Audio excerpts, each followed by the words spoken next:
আসলে আপনার কথা শুনে আমার যতটুকু মনে হইলো যে এর আগে এরকম করে কেউ সেরকম করে বোঝায়নি। আপনি একদম লাইভ প্রুফ আমাকে এইটা সেইটা সুন্দর করে ক্লিয়ারলি বুঝাই দিলেন। তো সেখান থেকে একটা ট্রাস্ট হইছে যে না, ভাইয়া যে কাজটা করে দিবে অবশ্যই ভালো হবে। আর আমি এবার শুরু করতেছি ইনশাআল্লাহ আপনার সাথে আমি ফিউচারে অনেক লং টাইম ধরে কাজ করব। আচ্ছা, আর এমনি আপনার যে পেজের অ্যাক্সেস দিচ্ছেন, এতে কি হুম। আপনার কোনো ভয় ভীতি বা হঠাৎ করে একটা অনলাইন ভিত্তিক হিসাবে কোনো টেনশন এরকম কোনো কিছু? না, না, না, এরকম কোনো কিছু আমার মানে কাজ তো মানুষের উপর মানুষের আসেই, তাই না? এখন আপনি এক্সেস না দিলে আপনি কিভাবে কাজ করবেন?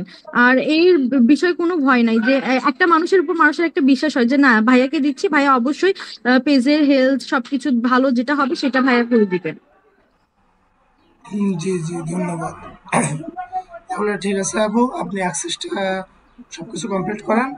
আর দেন আপনি আমাকে ম্যানেজার বা অ্যাডমিন যেটাই মনে করেন দেন, সমস্যা নেই। আমি কাজ শুরু করে দিই। জি, মানে আপনার দিক থেকে যেটা ভালো মনে হয় ওইটা করে দিয়েন। আর আমি হচ্ছে বৃহস্পতিবারের ভিতরে সবকিছু সুন্দর করে সাজায় আপনাকে দিব। তারপরে বুস্টটা অন করে নিব। ঠিক আছে? ঠিক আছে আপু, ধন্যবাদ।